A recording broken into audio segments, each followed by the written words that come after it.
everyone, and today I am filming a video discussing school accommodations for Tourette's Plus.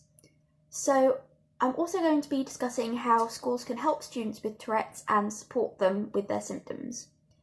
So it is vital that those of us with Tourette syndrome receive the support in school that we need, and that we are accepted and not punished for our symptoms.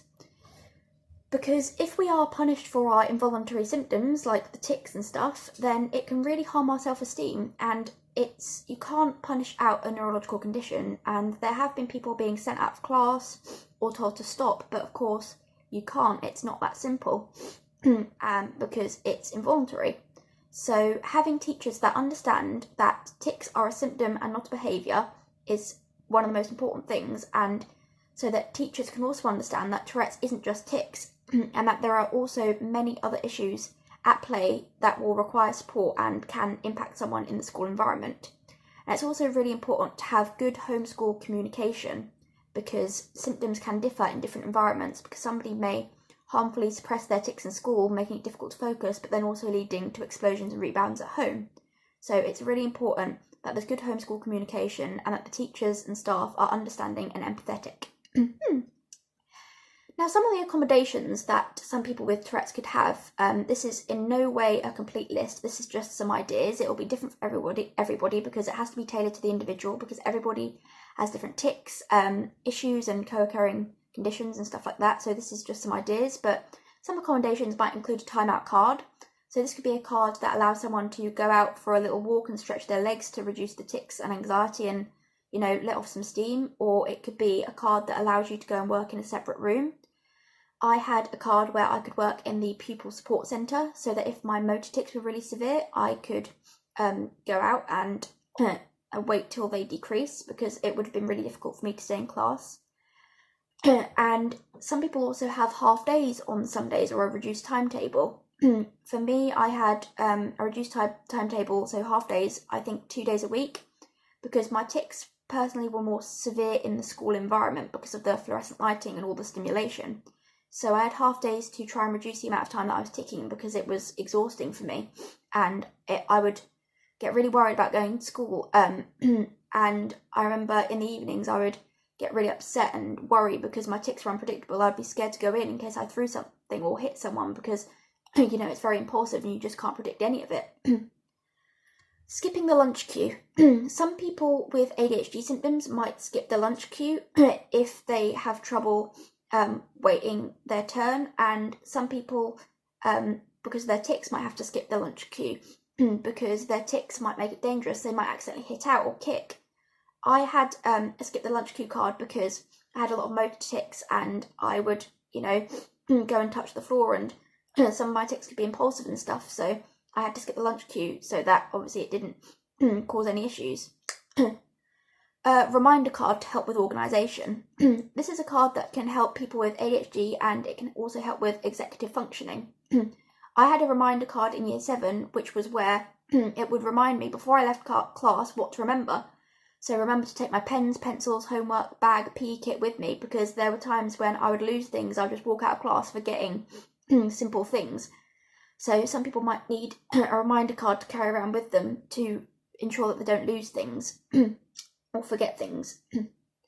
Some people also have a mentor. This can be a student mentor, like a buddy system who they go and talk to and spend time with, or it could be a member of staff. In year 7, I had a member of staff who I went to speak to, and she was really, really lovely and helped me a lot. And we would just talk about how I was coping in school and stuff, and that can be beneficial to work through any emotional issues or anxieties, and sometimes also help you manage your workload. Homework extensions and exemptions. In primary school, I was exempt from homework, meaning that I didn't have to do it because my Tourette OCD rituals took hours out of the day. So of course, some people might not even be able to do homework, and you know, your well-being is the most important thing. So homework exemptions can sometimes be put in place. And some people also have extensions. Now that I'm in college, I have been getting assignment extensions, because sometimes it can be very difficult to complete assignments if you have lots of things going on. So it's really beneficial that schools are understanding and can put these extensions in place and understand the situation. And if you have Tourette's or any condition, then I think it's just really important to say that it's okay to ask for help and not stress yourself out about not being able to do something, because you're probably working a lot harder than most people who don't have these conditions. So it is a reasonable adjustment to have the extensions. Modifications to how things are done. Sometimes tics and other symptoms can make doing certain things quite difficult. For example, I used to struggle to dress myself for PE because of my Tourette OCD rituals. So thankfully, my school allowed me to just do PE in my uniform, but just by taking off my tie and undoing the top button and wearing trainers. So there are adjustments that can be put in place and modifications to the way you do things, and this will obviously be different for everyone because different things impact people differently and people struggle with different things. Tutoring. Now, Tourette's doesn't affect your intelligence, but some people may need tutoring in certain subjects because some people might have difficulties with certain subjects, or maybe their tics are worse in certain classes and they need tutoring to ensure that they are catching up. For me, I had maths tutoring once a week because, first of all, I've never been very good at maths, but the maths tutoring is very, very, very helpful. It was done by a teaching assistant. And also, my tics were always a lot worse in maths class, probably because I struggled with maths. All the time, ever since I can remember, my tics were worse in maths class because maths was very anxiety-provoking for me. So having the tutoring really helped me to catch up and know what I was doing. And also, this brings me on to the next point. Some people can be out of certain classes and do it separately or in a smaller group, and of course this has to be the individual's choice. They can't be sent out, but for me, in year 10, I think I was hardly ever in maths class because my tics were so severe in those classes, and I was able to work out of a textbook in the Pupil Support Centre, and that was a decision that I made because it's what helped me. But again, it's the individual's decision, and you can't tell someone to go and work outside because that could be classed as discrimination, but if it's the individual's choice, then it can be beneficial. Chewing gum.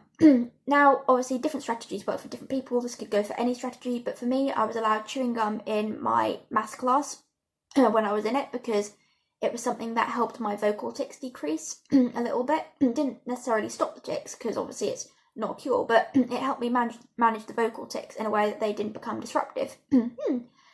And this can really go with any sort of way of managing symptoms. Fidget tools as well can be used. I had some fidgets for a while. Fidgets, I'm just using blue tack now. Fidgets can help somebody focus. For me now in college, in class I often doodle because I find it very difficult to focus if my hands aren't doing anything. That might be down to the autism, I'm not sure, but just making allowances to have certain things like chewing gum or fidgets can be beneficial. Leaving classes early. Some people might leave class early, maybe 5 minutes early, so that they can avoid the mad rush in the corridors. There's a lot of people in the corridors, because that can trigger sensory overload and might worsen tics and anxiety and stuff. And some people might leave even earlier. I used to have permission to leave 15 minutes earlier so that I could have time for my tics to calm down before the next class so that I could focus on my next class. So leaving class early can be an option for some people. Having lunch in a smaller setting, because the big lunch halls and stuff can be really anxiety provoking for some people, as it can cause sensory overload, and being around loads of people you don't know can make you become very self-conscious if you believe they might be staring at your tics or something.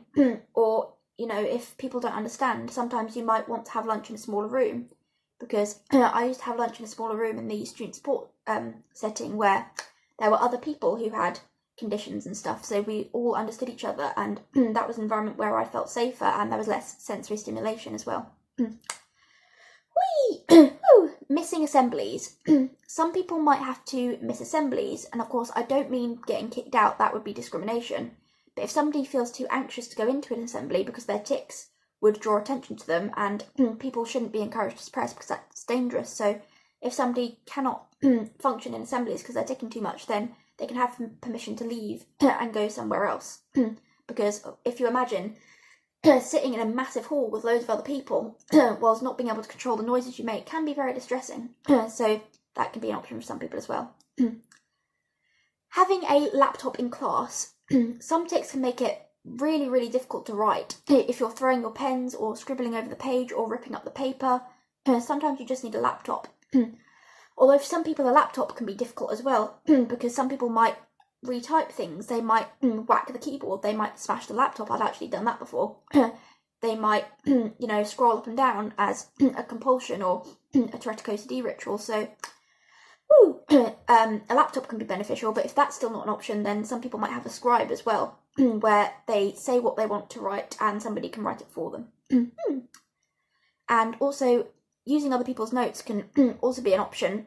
I used to use my friend's notes. The teacher used to photocopy it and give it to me, so that can be an option as well. Clocks! Being out of certain practicals, again, that comes under being out of certain classes and with a choice from the individual, because I used to be out of chemistry classes because there was a time where I just went and smashed a glass flask. So being out of certain practicals where impulsive tics might arise, that can be beneficial for some people if it's a choice from the individual. Skip reading aloud. Some people might feel very anxious reading aloud, or their OCD may cause them to read the same line over and over again, and it may make vocal tics more prominent. So, if somebody has the option not to read aloud if they don't want to, then, it shouldn't be forced. Chickens aren't real. Laminated sheets. Some people might have laminated sheets of questions and they write the answers on a laptop, because for me, I used to just rip anything up. So maybe having something laminated could be beneficial for some people. Having seating arrangements where people are not near any distractions and where people can leave class if they feel something coming on, like a episode of severe tics, a tic fit, or a lot of anxiety. They can quickly leave the room and have a break when needed, because that is so important. I'm a noodle. Audiobooks can be a really good option for some people if their OCD causes them to reread things, or if their tics make it very difficult to read, like blinking tics or something, or ripping the pages out.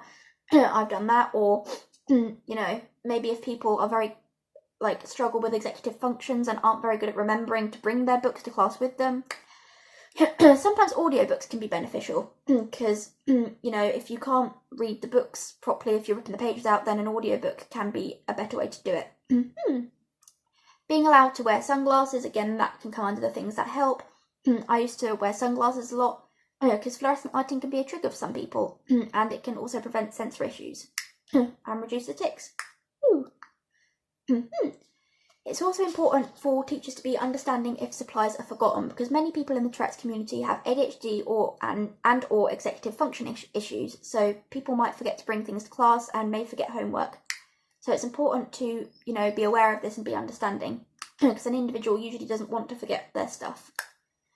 And also it's important to be understanding of poor presentation and poor handwriting as well. Because for me, we had, I think it was like presentation strikes and stuff, but for me, I have visual processing issues and my handwriting's virtually illegible. So it's important to, be understanding of that. And some people literally, it's not that they're not trying, they literally cannot write neatly. Especially with hypermobility, some people have hypermobility in their joints, which can make it, quite difficult to write. Because also low muscle tone, like when I'm writing, sometimes my whole arm will sort of feel really tense in a way, because I guess it's just almost like I have really weak muscles or something. But also dysgraphia is common in the Tourette's community, so it's important to be understanding of that and, not force someone to have good presentation, because, it's not always possible. Keep the desks clear. This is because some people might get easily distracted, but also some tics might just go and throw things. Anytime I had stuff on my desk that I wasn't really using, my tics would just go and throw it across the classroom. So usually there are a lot of pens flying around the classroom and stuff, and I once even hit a teacher by throwing a pen, so it's probably best just to keep the desks clear when you can. What's that? Social and emotional peer groups. When I was in year 7, I was in a group where we spoke about how we feel and stuff, and where we spoke about ourselves and stuff, and also so we could get to know each other and develop social skills. This was interesting because some of it was good, but again, I think it's important to make sure that you're doing the right sort of thing in those sessions, because of course, you know, you don't want to harm anyone's self-esteem anymore. So remember to be understanding of the Tourette's and tics and stuff. And also remember, if you do have groups that are at a specific time, remember to remind someone, because although I was in the social and emotional peer groups, I didn't really attend them much because I wasn't very organised and forgot them. So having reminders for things can also be really helpful as well.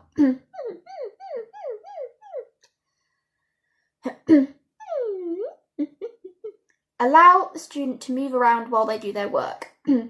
Some people, well actually a lot of people with Tourette's have ADHD traits, and it can make it virtually impossible to sit still. You know, it's not a choice at all. And it's not that the individual isn't trying hard enough. People with ADHD are often trying so much harder than anybody else with a brain that won't cooperate, and a mind that has no reins. It just goes. It's like you don't have control over it anymore, and you get so easily distracted and constantly feel understimulated and overstimulated at the same time. So it is important to let somebody move around, because, you know, you might have to stand up to do your work, you might have to bounce your leg, you might have to, you know, do it in a different way, maybe even sit on the floor, you know, and make sure people are understanding of this, that, yeah, you work in a different way, so what? It's what works for you. Oh dear. Provide activity breaks, because some people might struggle to sit still for very long. What's that, super duper head? Whee! For me, I think in year 7 we had a double period English, and I couldn't really cope with that. I couldn't cope with being sat down for that long. So what we did was, my entire class, we just got up and had a little dance break in the middle of it, and it worked really well. It helped me function, and everyone else in the class seemed to enjoy it as well, so it's kind of fun. Oh dear. Having class notes emailed to the individual after class or available on a portal. This can help somebody to, you know, catch up, because even though we might be in the class, our tics and OCD, and sometimes if people have ADHD, it can make it very difficult to focus in class. So, you know, you might have to go back and make some more notes, and it could be beneficial if those are available. Hey, now exams with Tourette's obviously can be very difficult, because you're supposed to be quiet and focus and sit still, and that's some things that are very difficult. So in exams, people can get exam accommodations, and these can include rest breaks, where people can have a supervised rest in the middle of an exam. It can be having a separate room, or even a smaller room. Some people have smaller rooms, some people have separate rooms with just them and an invigilator.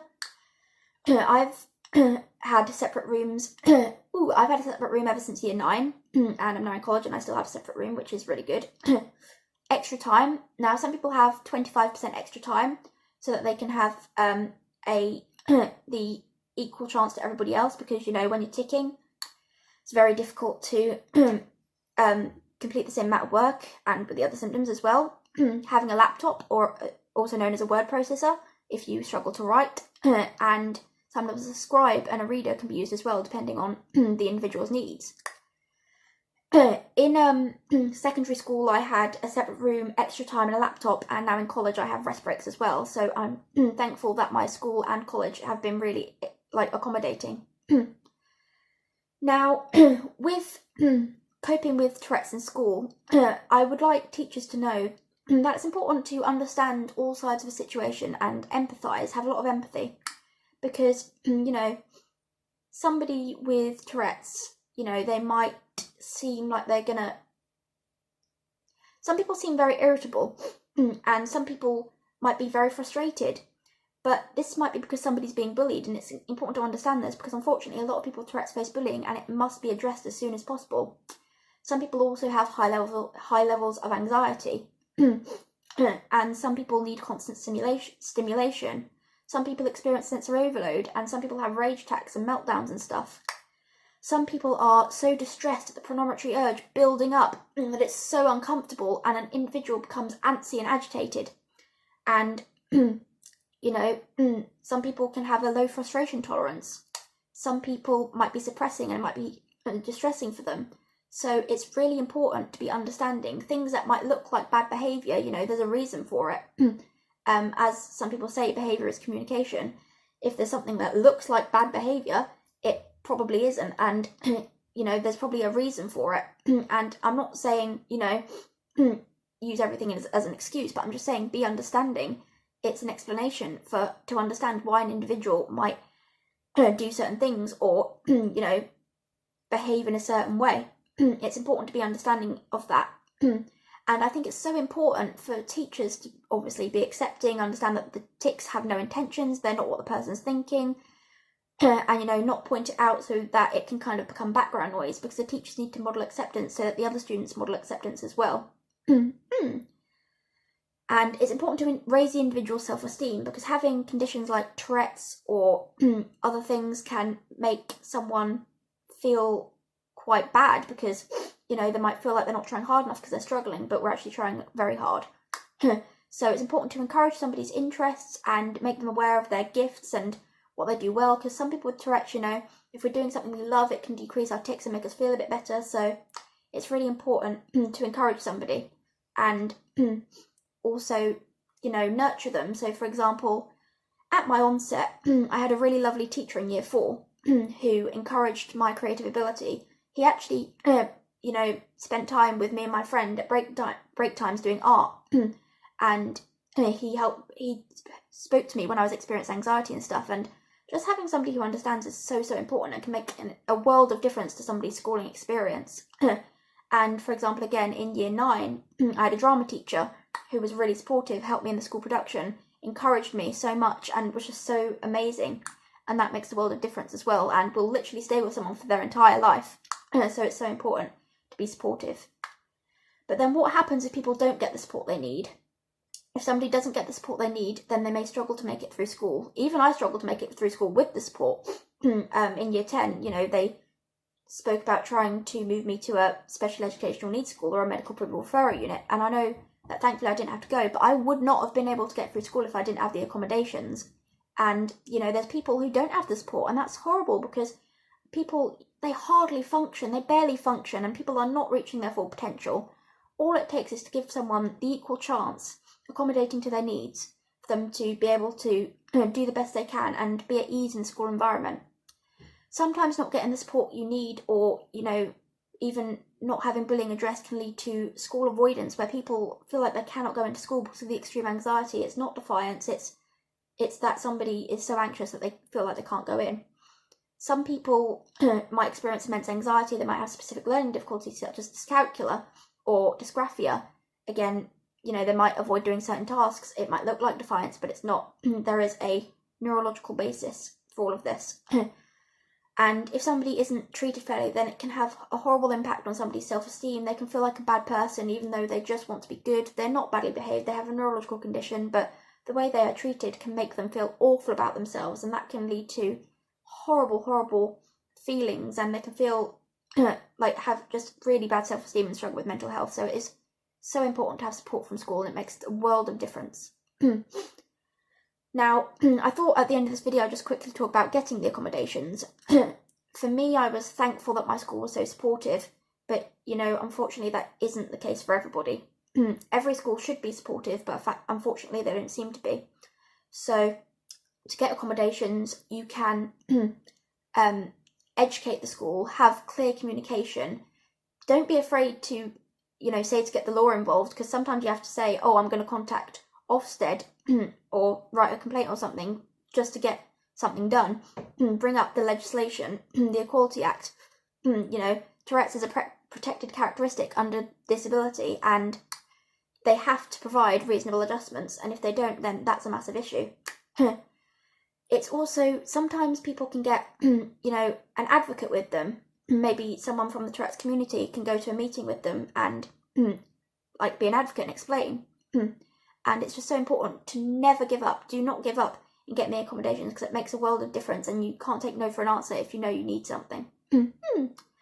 Also encourage the student, or if you're a student yourself, then you can be an advocate for yourself. For example, if a teacher's sending you out or telling you off for something, you can stick up for yourself. I actually did do this.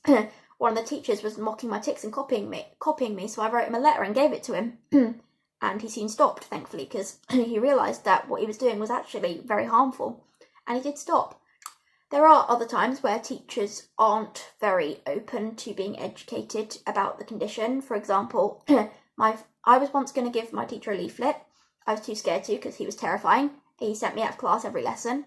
But my friend emailed him the leaflet, but unfortunately she got in trouble. But the important thing is, don't give up. You have the right to accommodations because this condition isn't your fault. They have the responsibility of doing their job and helping you with your education. To get the exam accommodations, some people have a little test. I remember in secondary school we had, I think, a thing with reading and stuff. And also, sometimes you'll need a formal diagnosis. I remember that I got my formal Tourette syndrome diagnosis at the age of 15. So some people will need a formal diagnosis because I didn't have it when they were arranging the accommodations, but thankfully I got my diagnosis just in time.